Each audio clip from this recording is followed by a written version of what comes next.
দেশে সবশেষ একদিনে ২৮ জনের করোনা ভাইরাস শনাক্ত হয়েছে। রোগী বাড়ছে হাসপাতালে। এর বিষয়ে জানাতে রাজধানীর মহাখালী ডিএনসিসি কোভিড ডেডিকেটেড হাসপাতাল থেকে সরাসরি যুক্ত হচ্ছেন সহকর্মী হাসিনা জেসি। জেসি, রাজধানীর হাসপাতালে করোনা রোগী কেমন আসছে, আমাদের বিস্তারিত জানাবেন। ফারা, আমি একটু জানাতে চাই যে গত ২৪ ঘন্টায় কিন্তু ২৮ জন নতুন করে করোনা শনাক্ত হয়েছেন। যদিও এখন পর্যন্ত এই করোনা ভাইরাস জনিত বিভিন্ন রোগে ৭ জন মৃত্যুবরণ করেছেন। কাজেই পরিস্থিতি কিন্তু ধীরে ধীরে কিছুটা জটিল থেকে জটিলতর হচ্ছে। আমরা এই মুহূর্তে ডিএনসিসি কোভিড হাসপাতালে রয়েছি। আজকে যেহেতু শুক্রবার, কাজেই এই হাসপাতালে রোগীদের ভিড় কিছুটা কম দেখছি। তারপরও আসলে এখন করোনা ভাইরাস যেভাবে বাড়ছে এবং একই সাথে ডেঙ্গু, চিকুনগুনিয়া সহ বিভিন্ন রোগ বাড়ছে, এবং সে কারণে আমরা দেখছি যে সব রোগের যে একই রকম সিমটম দেখা যাচ্ছে। এই কারণেই একটু জ্বর বা ঠান্ডা জনিত সমস্যা হলে মানুষ কিন্তু হাসপাতালে ছুটে আসছে। সানবিট সব দিবে সামাল। সানবিট ম্যাজিক প্রেস ডিশওয়াশিং এর মাথা ঘোরানো সলিউশন।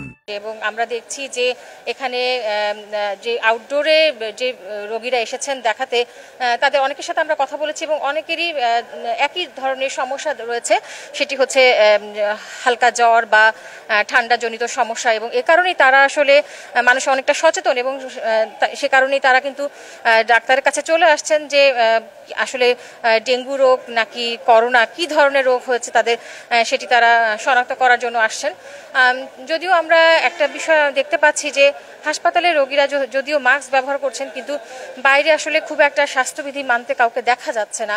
এটি আসলেই একটি শঙ্কার কারণ, এবং যেহেতু কিটের সংকট রয়েছে, কাজেই রোগীদের কি ধরনের সমস্যা রয়েছে সেটি বুঝেই কিন্তু আসলে চিকিৎসক করোনা পরীক্ষার জন্য রোগীদেরকে রেফার করছেন।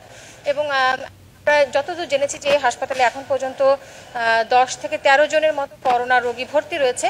যদিও এখন পর্যন্ত এই হাসপাতালে কেউ মৃত্যুবরণ করেনি।